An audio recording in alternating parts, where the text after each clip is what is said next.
So just as a kick-off, everybody, thank you very much for joining us. Sorry about the technical challenges. I was left in a waiting room in the Netherlands for a little while. My name's Helena Teed. I'm an endocrinologist and public health physician and an NHMRC research fellow, and I have the pleasure of leading this activity with Associate Professor Jacqueline Boyle and Professor Helen Skatiras, and a very talented group of postdocs who've done a great deal of work, including Dr. Bryony Hill, who will actually speak on Helen's behalf and with regarding some of the work that Helen has done. So if we can perhaps put them in full screen, if that's possible, Karen, please. So today we're talking about the effective interventions to support healthy lifestyle prior to conception and during pregnancy. And we'll just get these slides up and we'll be right. So yes, as I said, this is a project with 3 leads across 3 streams and some fantastic postdocs who've joined us. And as soon as we get these slides going, may need to hit enable editing. Yes, thank you. That's great. Whoops, they've gone again. I'll get there in just a second. Sorry, normally we're well and truly organised. Just had some troubles with this one. So this, the background to this, just while we're waiting, and I'll do the acknowledgement to country as soon as the slides come back up, was that there is a there was a early grant out of the Medical Research Future Foundation, Medical Research Future Fund on prevention, which came to the Prevention Centre and was allocated to a number of highly competitive areas, including preconception and pregnancy. And we were fortunate enough to be funded to do work in that area. And this grant has had a great deal of traction and led to multiple other opportunities. Well, as soon as we can get these slides up, we will tell you all about it. So bear with me. Karen, do you want to unmute? Would you like me to share? Yeah, sorry, I'm just having some trouble sharing at the moment. I'll keep trying for a second. No problems. Okay, all right. I can possibly share, but again, I'm not familiar with Teams. Ironic, we spend all of our time on electronic platforms, which is not necessarily the same ones. So in essence, I'll start by acknowledging, actually, Jackie, could I ask you to do the acknowledgement to country while we're waiting for those slides? Jackie, are you back? All right, that's fine. Thank you. Can you go to the next slide for me, please? Great. And so these are the partners who are involved in the program, and I can come back to them at the end. But in essence, it was the Australian government, relevant departments of health, including ACT, New South Wales Health, South Australia, Tasmania, Vic Health, and the Sachs Institute was the administering organisation. Next slide, please. Thank you for getting that sorted, Karen. So the Australian Prevention Partnership Centre, and indeed all of ourselves and the people who've worked with us across this initiative, would like to acknowledge the Aboriginal and Torres Strait Islander people as the first Australians and the traditional custodians of the land where we live, learn and work. Thank you, Karen. Next one. So I'm going to tell you a bit about pregnancy health, and then Jackie and Bryony will go on to tell you a bit about preconception health and also about upskilling the workforce. Next slide, please. So I'm going to talk both on behalf of myself in the Pregnancy and Healthy Lifestyle Program, but also very importantly on behalf of Dr. Cherise Harrison, who is a senior NHMRC, a CRE research fellow, a health coach in a clinical context, and has been our lead on the pregnancy stream for much of this work. Thank you. So we have nothing to declare in terms of conflicts of interest, and our funding is obtained entirely through competitive funds, with the one exception that one of these studies was partner funded by Medibank, but completely investigated, initiated, and performed independently with an independent grant. Next slide, please. So the reason we're all here is that essentially we see a growing problem, literally growing in many ways, around the environment that our society now finds itself in, with adverse lifestyles, and many drivers that are stronger for adverse lifestyle indeed than are for healthy lifestyle. It is very clear our increasing weight is environmental. It's not a personal choice. It's not an individual behaviour. And more, it's actually a system problem. But within the system problems that we have seen a very significant increase in weight in women, especially late adolescence and early 20s before reproductive age. So we really are seeing about 50% of Australian women now going into pregnancy at an older age, but at a higher weight. They then go through pregnancy, and at least half, up to 60%, will gain more weight in pregnancy than is healthy. This leads to increased risk of complications. More importantly, to epigenetic impacts for the offspring. It leaves women with increased weight retention between pregnancies, which then leads to adverse maternal outcomes long term. This vicious cycle is getting more and more prominent, and indeed ourselves and other groups have worked extensively in this area for quite some time, and actually put a case for action together under the NHMRC translation faculty work several years ago, and it was selected as the most impactful, most important area of prevention work that would be likely to lead to the best health outcomes in terms of priorities. And this was in the context that we not only improve maternal outcomes, but we also improve the health outcomes of the baby in that pregnancy, but also potentially in subsequent pregnancies. It was also on the basis that we are not talking about weight loss. Really, really important to state up front. This is about healthy lifestyle and pregnancy and about preventing excess gestational weight gain, but more about being healthy. It's not about weight loss. No matter what the weight of the mother going into pregnancy, any form of weight loss is unhealthy in terms of the baby's outcome. So really important we're working in that premise. Next slide, please. This is now getting a lot of recognition, and indeed this was just the front page of the Time magazine, but there's a lot more awareness of the factors that change in pregnancy which can impact baby's health. Next slide, please.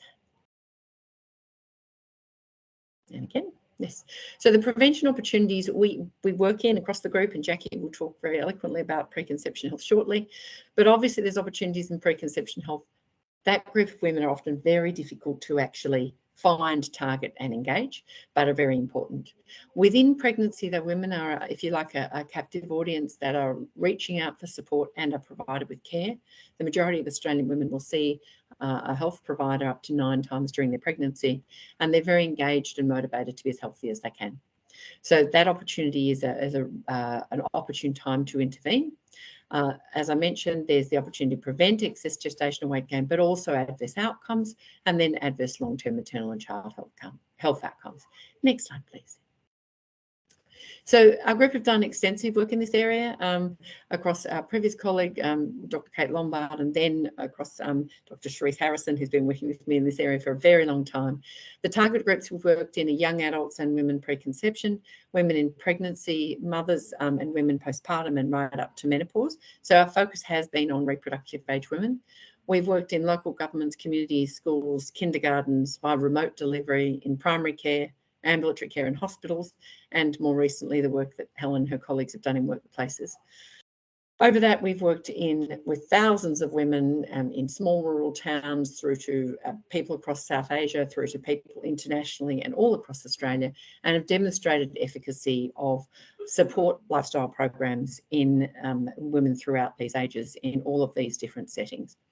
We'll tell you a little bit about the level 1 evidence, which means the absolute top quality evidence of a benefit. And then we'll take you on a journey of, okay, if these work, if you're a government funder or an organisational lead, how do you know what to implement? What are the components you must retain as core? And how do you get the best reach and impact for your underserved populations? How do you demonstrate the cost as well as the health benefits? And then how do you take that evidence into practice? And that was what this study, this particular grant, was really about. Next slide, please. Is in the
we lose Helena? Okay, I think Helena's She's back. She's back. dropped out. She's back. Great, thanks. Can we grab those slides back again? Okay, I'll just share the slides again. Thank Okay. you. Sorry, I don't know what happened there. I'm in the same spot, haven't moved, haven't touched my computer. It's just the gremlins. And I can't quite tell you where I was up to, so we'll just share those slides again. There we go. Thank you. If you can make that full screen. So this study's been cited about 1,000 times and really became a very grounding study around demonstrating the importance of the prevalence of increased gestational weight gain, but also quite clearly the abnormal outcomes. Next slide, please. That was a fair bit of background to this. And then we became involved with the international initiative, which is now a WHO initiative funded by multiple streams, including our contribution through the National Health and Medical Research Council, on an international weight management in pregnancy collaborative, where we've been pulling together data from the, to date, around 120 randomised controlled trials of lifestyle interventions in pregnancy. Next one, please, Karen. This is a recent publication. This is part of this current body of work, which said, all right, we know we've got a big problem. We know there are 120 randomised controlled trials, but we don't know which is the best one, and we don't know how to tailor it and make sure that it meets the needs of everybody.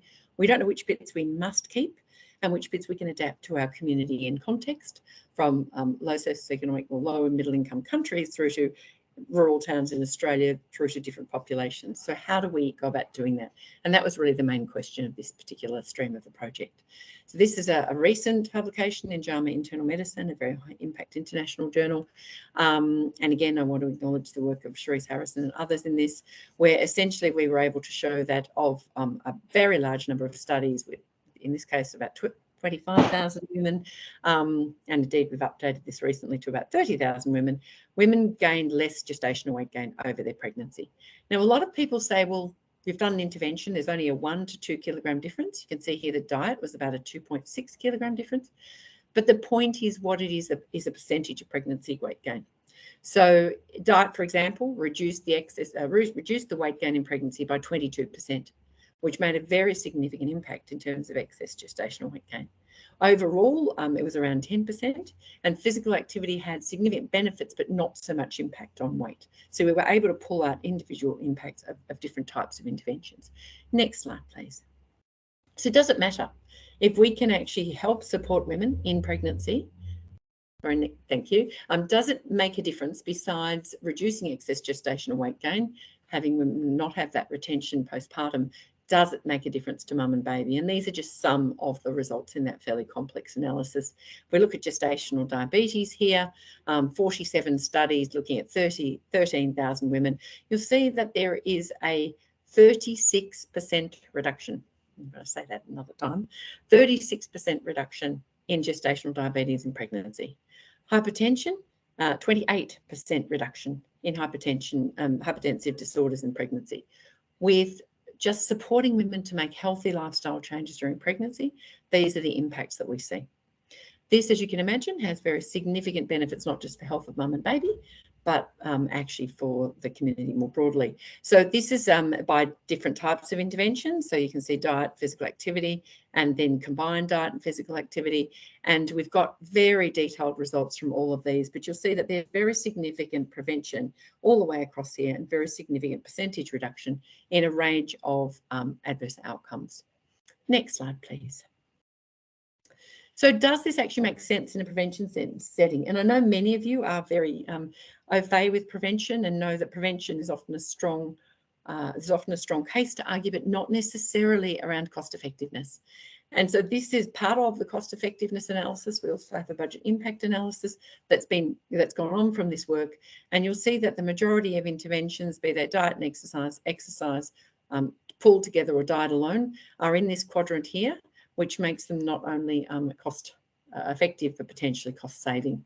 And indeed, we've confirmed that in subsequent work following this that is yet to be published around estimated savings, if this were to be rolled out nationally, of around $0.4 billion a year. Next slide, please. So it's great. We've got all this evidence. We know we can do it. We know we can save lots of money and keep mothers and babies healthy, but how do we go about doing it? So what we did here was we asked what components those lifestyles are important. Whoops, sorry, back one, please, Karen. Sorry, Apologies. What's important in terms of which bits do we have to keep? How do we make sure we make this cost effectively? How do we make sure that we take all the stakeholders, including policymakers, on the journey with us? And what sort of resources do we have to develop to make that the most effective transition? Next slide, please. So this is some of the body work that's now built off this. So the MRFF First 2,000 Days here in the top is a very large grant that was subsequent to this that has extended the work in this initial study. There's another MRFF First 2,000 Days looking at digital and remote delivery. There's a very large $7.5 million impact bump to baby study that is now across Australia and internationally. There's a very large study across Southeast Asia building on this work. And there's more recently a Heart Foundation high-risk population study, as well as a study in private models of care. And we have multiple PhDs and postdocs on this body of work. So that's all built on that. And what I'm going to tell you from here builds on that as well. Just a few more slides and I'll hand over to Jackie and Bryony. Next one, please, Karen. So there's sorts of settings that we implemented this work, which is the point of this particular study, is in Monash Health, which is the largest health service in Australia. We implemented this program into routine antenatal care and also in another health service at Western Health.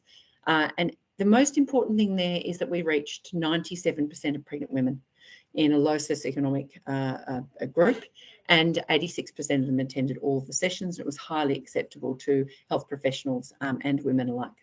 We've worked with Tasmania and their implementation, and as mentioned, we've worked in a number of other contexts, and we've integrated all that work to say, okay, what are the key learnings here? Next slide, please.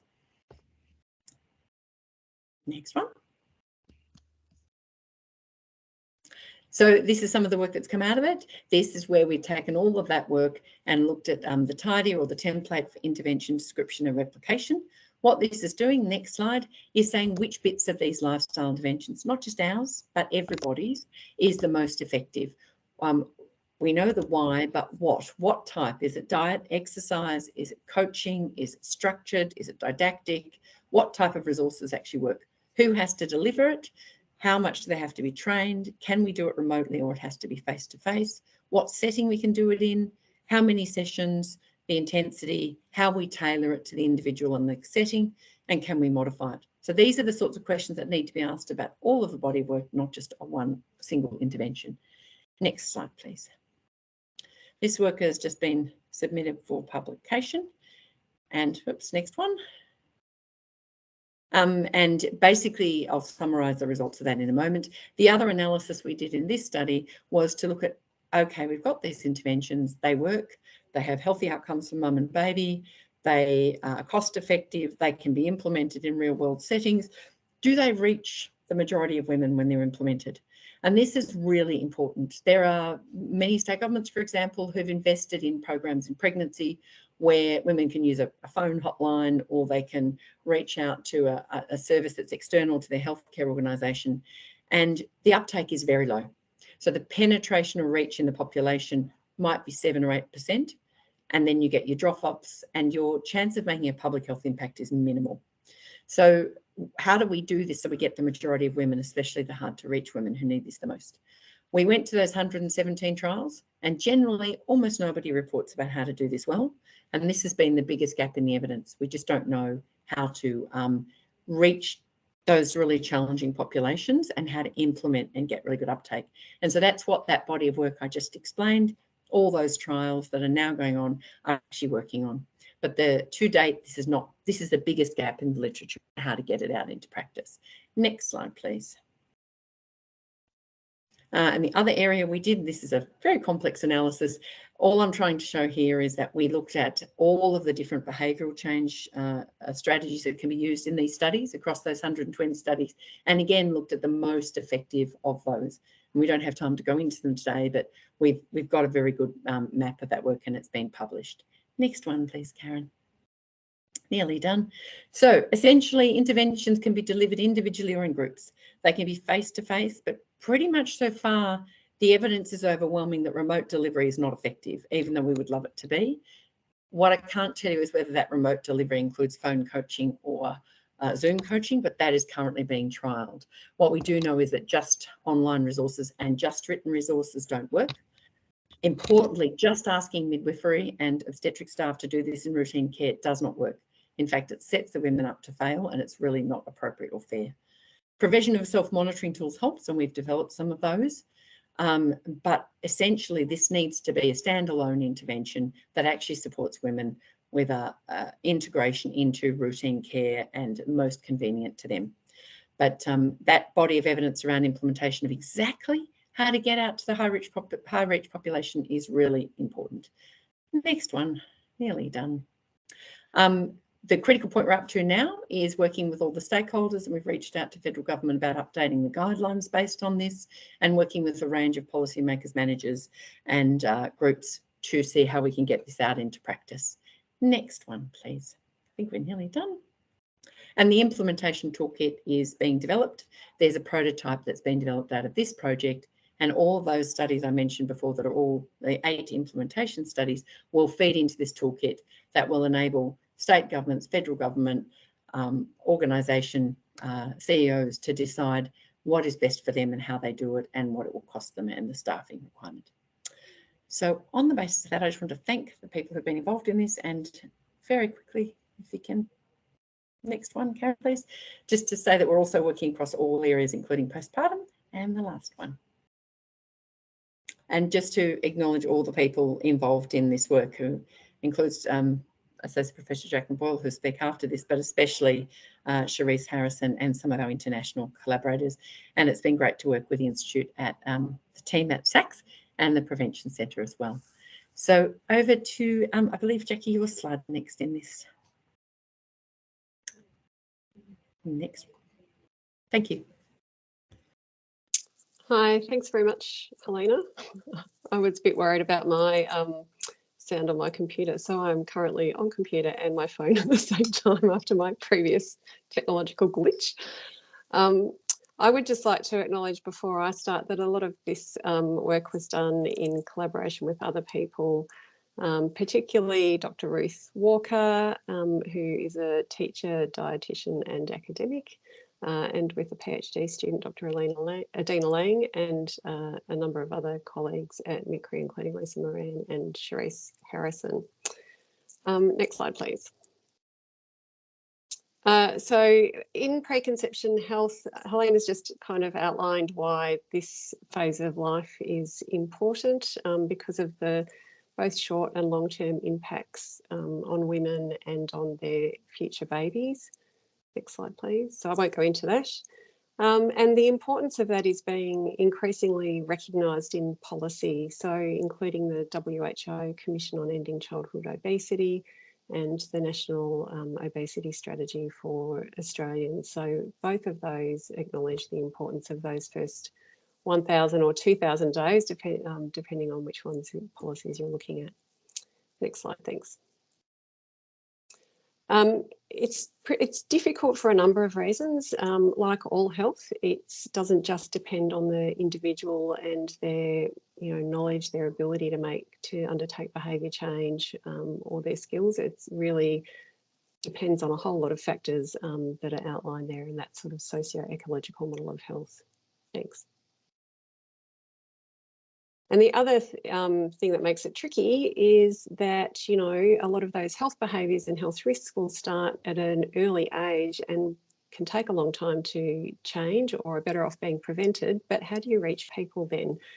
People who are just young, having a good time, those who are vaguely thinking about sometime in the next 5 years or so, those who might be thinking about the next 12 months, the ones who are actively planning now are the ones that are the easiest to reach, but there's a large group of the population that we need to reach more broadly. Next slide, please. So in the Australian context, there's certainly been some work that has already been done in preconception health by some people who I think are online here. So some of it's been done with primary healthcare practitioners who say that they want to work in preconception health, but there's not really reimbursement. There's very quick consultation times. They don't quite know how to approach it, and they don't necessarily feel skilled or have the appropriate resources. There's also the issues around enabling healthy environments, affordable nutrition, affordable and accessible contraception so people can plan their pregnancies, having work practices that facilitate pregnancy planning, And then the cultural beliefs and norms that will impact your knowledge and your health behaviour, and then those more individual factors that affect both women, men and other individuals, as well as health providers. And then one of the other big areas really is around looking at education in schools. So the research had been a little less progressed in this area, so ours was more formative when we were looking at preconception health here. So next slide, please. The three areas that we focused on were sexual and reproductive health education in schools, cultural beliefs and norms, and individual women. Next slide, please. With pregnancy planning, health behaviours, healthcare and information. Next slide, please. So with schools, we did a number of different studies. And it was very handy having Ruth as an academic and a teacher on board for this. So we did a systematic review which looked at the adequacy of sexual and reproductive health education. And we found that the adequacy was linked to teachers' three things mainly: the teachers' confidence in teaching it, school policies, and the priority that was put on sexual and reproductive or preconception health by both schools and government policies.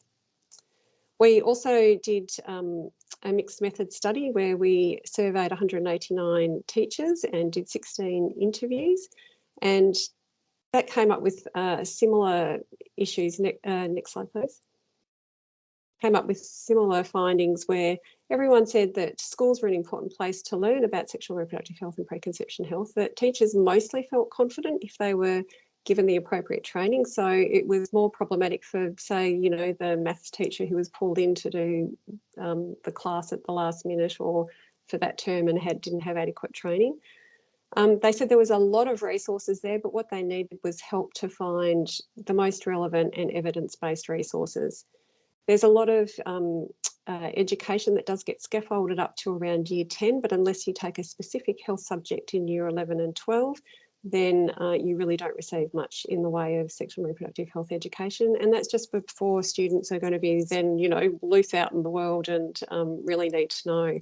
And some of the work we've done with students and young people post this, the work of this grant has said that that's exactly what they say. And even though there's such a focus on academia in those last 2 years, that they thought it was really important that time was made for that. They also said that young people that are really having some accessible and reputable and online information was really important for them as well. And that we can potentially utilise health professionals more than we do. Next slide, thanks. Is someone, I can hear somebody typing or something. The next thing that we did was looked at young women and digital health, partly because of the importance of digital health in everyone's lives and the fact that many people, as you would know, spend hours on their devices these days. And also because we had a collaboration with a researcher in primary care in the US where they had developed a virtual conversational agent or virtual patient advocate called Gabby, and that was designed for African American women. And they have done a randomised controlled trial across the US, across 35 states in the US, where they used this virtual conversational agent in 262 women and then had controls of 266 women. They found that there was an 16% increase in the reported rate of women feeling at the action or maintenance stage of addressing their preconception risks if they utilise the virtual conversational agent. So we trialled it in Australia. Next slide, please. And we found that whilst we thought women might think that the conversational agent Gabby, who is an African-American woman, has an American accent, might be not who they could necessarily relate to, but that was not a problem. They said that they found her acceptable, trustworthy, they would happily seek advice from this conversational agent and not necessarily a health professional. But at that point, and I think at the moment, it's still not available as an app, and one of the things that they really thought was that they have very high expectations of technology. You know, I think they play a lot of video games and things now, and they wanted things that were, you know, quite very quick to respond and were quite modern and up to date. And so in its current form, it wasn't really something that was appropriate for us to adapt. And we've gone on to do that in a different way, which I'll talk about at the very end. Next slide, please. So we then focused on looking at pregnancy planning and preconception health behaviour in women who were already pregnant. So we looked at validation of the London measure of unplanned pregnancy among pregnant Australian women with, I can see Judith here with some of her colleagues in the UK. They had been validated in other countries, but we wanted to do it in a very multicultural, diverse population in Australia. And we also added in a couple of things that were recommended by our preconception guidelines. So that was validated. And then we looked at pregnancy planning. So we found that 74% of the women who undertook the planning measure, as well as a broader survey, planned their pregnancies. It was done with women, 225 women from a large public antenatal clinic, very multicultural, and also with 92 women who had private health insurance who were scattered around Australia. So we found that age actually didn't impact whether women planned their pregnancies, that overall it was about 74%. But the things that did impact their pregnancy planning was if they were married, if they had less than 2 children, and not surprisingly, if they did have private health insurance. However, the preconception health behaviour was variable, whether you planned your pregnancy or not. There was certainly a lot of scope where women are planning pregnancies where we can look to intervene and work with them to improve preconception health behaviour.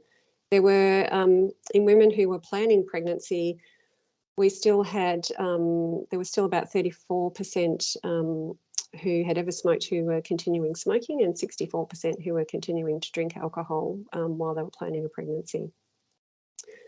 We also found that women who had chronic disease, that about 57% of those had actually seen a health practitioner about their chronic disease, and no one had thought about talking about whether they were their pregnancy intentions. So again, room for us to really think about some interventions that can reach women. Next slide, please. I think the other thing was around so women with a raised BMI, a lot of them didn't, so if they had a BMI over 30, about half of them still thought that their weight was normal. And I don't know whether that's, you know, it doesn't necessarily mean that you're unhealthy, and maybe, you know, and they're the difficult conversations that we need to have, because we certainly don't want to stigmatise women. And a lot of them weren't actually seeing a health professional for advice, but they were actively trying to lose weight on their own. So again, another area that we need to work on. And then with we did interviews and focus groups with women from multicultural backgrounds.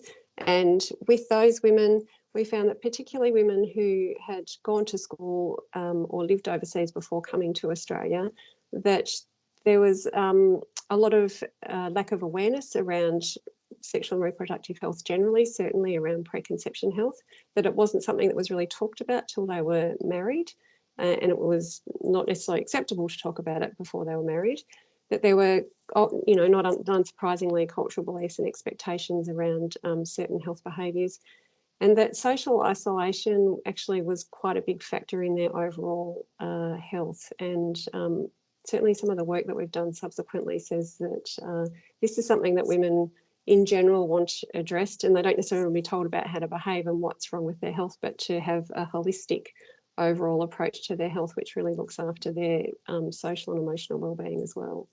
Next slide, thanks.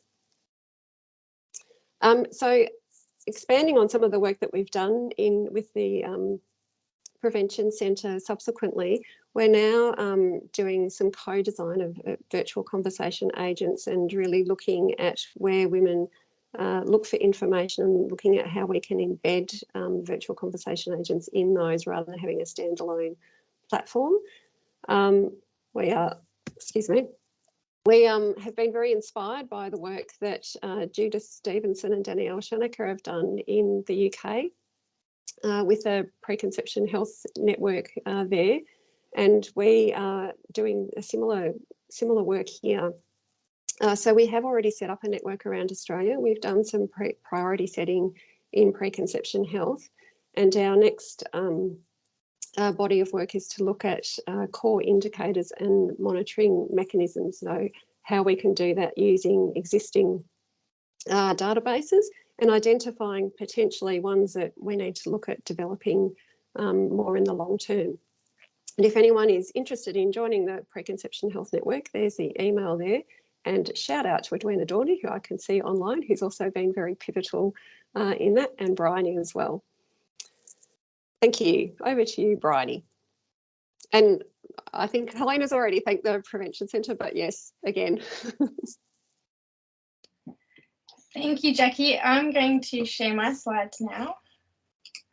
I'm also not good friends with Teams, so I won't just feel old then. Share content, presenter mode, screen, window, okay.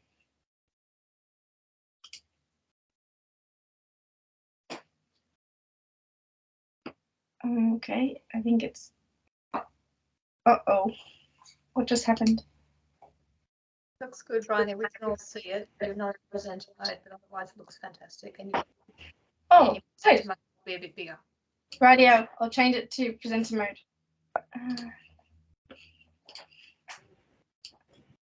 Okay, can you hear me?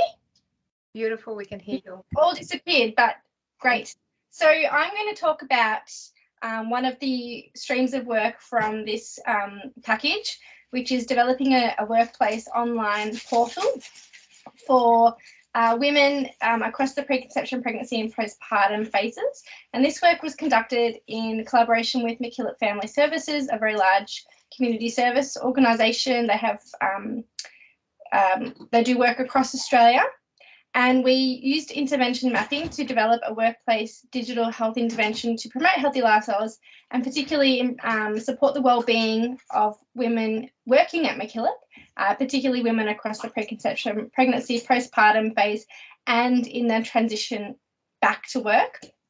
So this is a co-design project where we really focused on working with our industry partner, with McKillop, to make sure that we were placing their needs as a workplace and their needs as women in the workplace as forefront to the intervention design.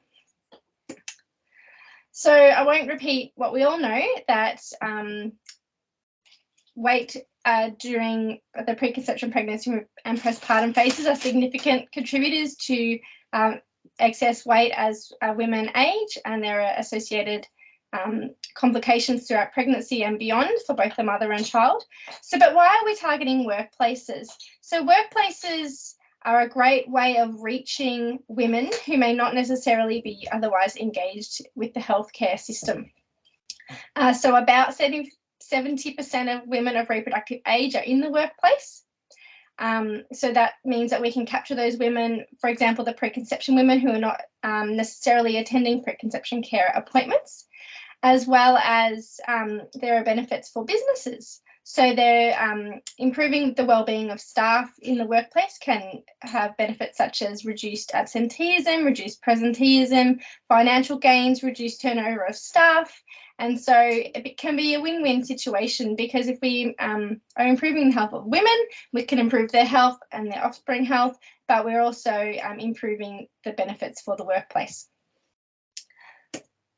So we use a process called intervention mapping, which is a 6-step process, and it's a co-design process which is heavily involves the partner, or in our case, the workplace that we were working for. So the steps kind of integrate together, but essentially we start off with a needs assessment, and this is identifying the needs of the workplace as well as the women working there. And we did a systematic review. We did several strategies with the workplace. So we did executive interviews with the key players, including HR, like CEO, other key figures in the workplace. We did focus groups and interviews with women working at MacKillop Family Services, including women who were on maternity leave, those who had recently returned, and women who were in other phases of that preconception, pregnancy, and postpartum life phase. And so that was to identify, well, what is it that these women and the workplaces need in order to implement this portal? And we also worked really closely with them to identify, well, we have our goals of, we want to reduce excess weight gain across this period and promote healthy lifestyles. But what are the goals of the people at MacKillop? What do they want to achieve from this program? So we were supported across the intervention mapping process with an advisory group, and this consisted of the researchers, key figures, so the HR and exec at MacKillop, and as well as a design group. So this consisted mainly of women of reproductive age, and they were the key drivers in identifying the goals, outcomes, and objectives of the project. So the advisory group met throughout the project to support, as well as the design group being involved in the specific program design aspects. And then we were able to develop and produce a portal, which is an online, it's essentially a website sitting within the MacKillop Family Services intranet.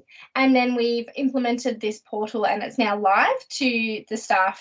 And we are now in the process of setting up the evaluation. Sorry, I have an impromptu visitor in our talk. So we developed a logic model of the problem, which is essentially the steps by which how we want to improve the outcomes. And so we addressed this at 3 levels. This was the individual level, so the women working at MacKillop. And these women work in a range of roles, including business and administration roles, all the way down to working in schools and working in out-of-home care in a very environment that can be at times dangerous for women who are pregnant or are planning to conceive. We looked at the interpersonal level, so the relationships between employees, between their managers, as well as MacKillop as an organisation. So the organisation is really the facilitator here in terms of optimising wellbeing. So this is an example of the design phase of the program. So we identified content across the preconception, pregnancy and postpartum phases. We identified content specific to what the managers needed, as well as the return to work.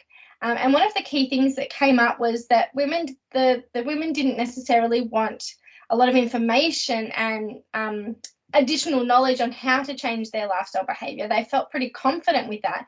But from a workplace perspective, what they needed was to understand their rights and roles and responsibilities within the workplace across the preconception, pregnancy and postpartum phase. And this was really important because MacKillop had all that information there, but it was impossible to find. And many of you working at universities might find the same thing. Sometimes it can be impossible to find those documents. And so this portal can focus on bringing them into a one-stop shop area so that all you have to do is log into the portal and it can tell you where, link you to the relevant documents that you need. It can give you tips on how to start that conversation with your employer. It can give with your manager. It gives the manager strategies for having the conversation with their employee and so on. So we identified from the needs assessment and the design groups the content that needed to be included in the portal. We identified strategies that can be used to address this content. For example, providing information, mentoring, connecting employees with support systems, providing training and education for managers and HR. And the key thing as well was that in the design of the portal, it needed to meet the MacKillop needs. And so they asked for a one-stop shop, they asked for a centralised platform, they asked for it to be simple and accessible, and they asked, it had to follow the MacKillop style guide because it was their workplace and so on, and meet other needs around MacKillop, including their inclusivity and diversity statements, and they the sanctuary model, which is one of the underpinning models that guides all the work that MacKillop do. And so that was a brief overview of how we designed the program.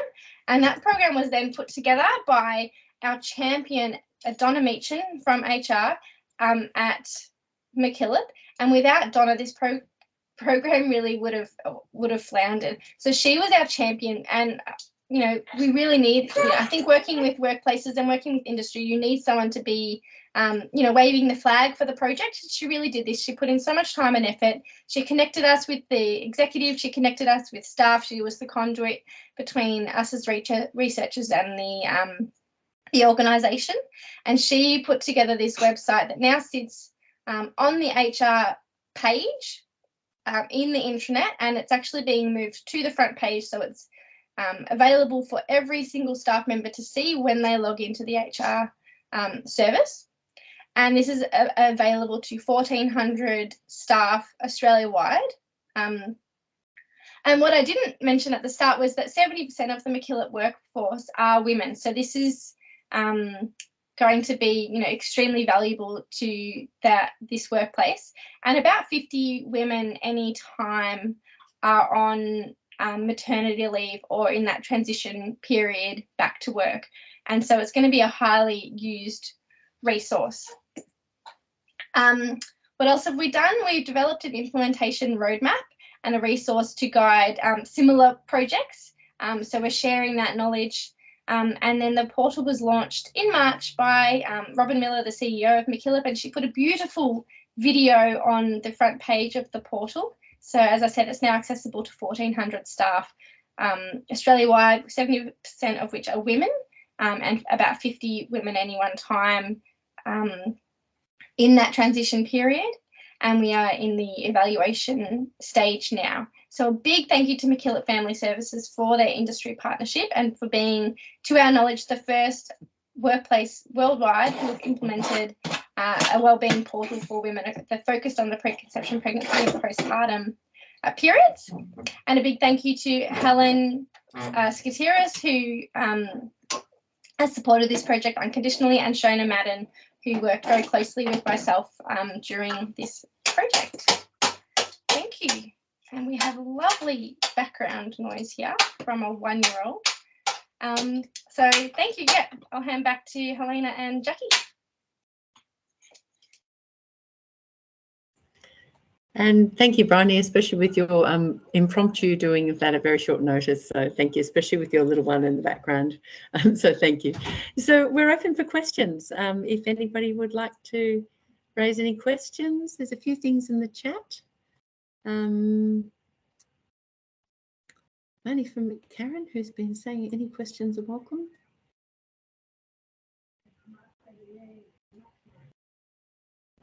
Now I can see a hand up there. I can't see who it is, so please speak up. Hi, I hope you can hear me. Yes. My name is Sundis. I'm a PhD student and a research assistant at the University of Canberra. Very well done. It was a lot of information, but you guys really succinctly explained it. I'm very interested, and I'm definitely going to be doing some more reading.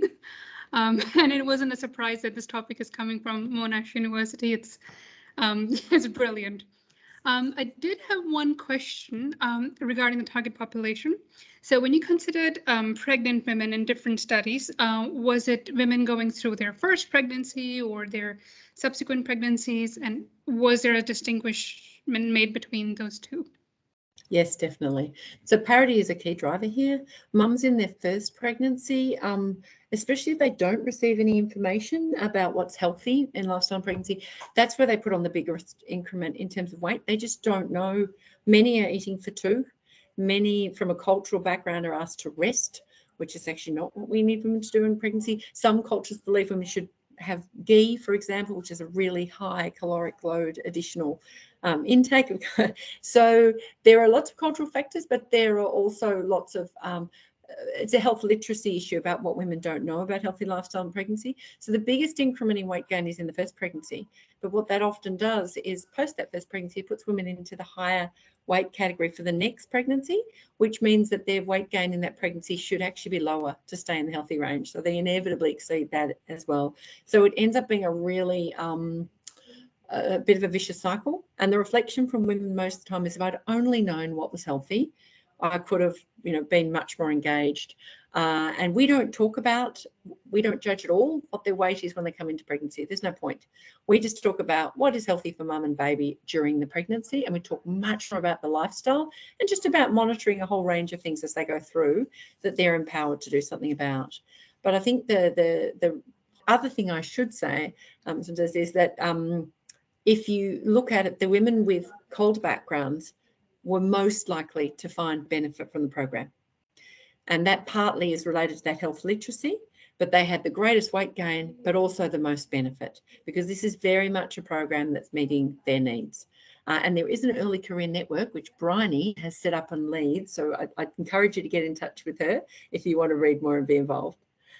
Now there's another question there. I think it was Judith. Please, if you've got your hand up, we can't quite see who you are, so please do speak up. Yes, it is Judith. Judith Stevenson. Thank you, and probably good job you can't see me. I've got my dressing gown on here because it's a bit early in London. But very nice to hear your presentations. Thank you very much. I'm struck by the systematic review, Helena, because as you probably know, last time we looked at this evidence, I don't know, 3 or 4 years ago, we kind of concluded that it wasn't really delivering the diet and lifestyle and physical activity interventions weren't really delivering the desired outcomes. This was Nicola Hesselhurst who looked at several systematic reviews of RCTs.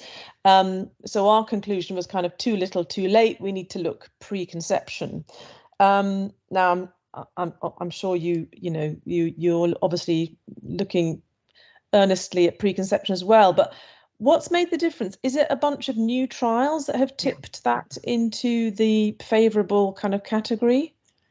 2 things I'd say, Judith. The first is that the quality of studies has improved dramatically, so that the actual trials are larger, they're better quality, the interventions are better described.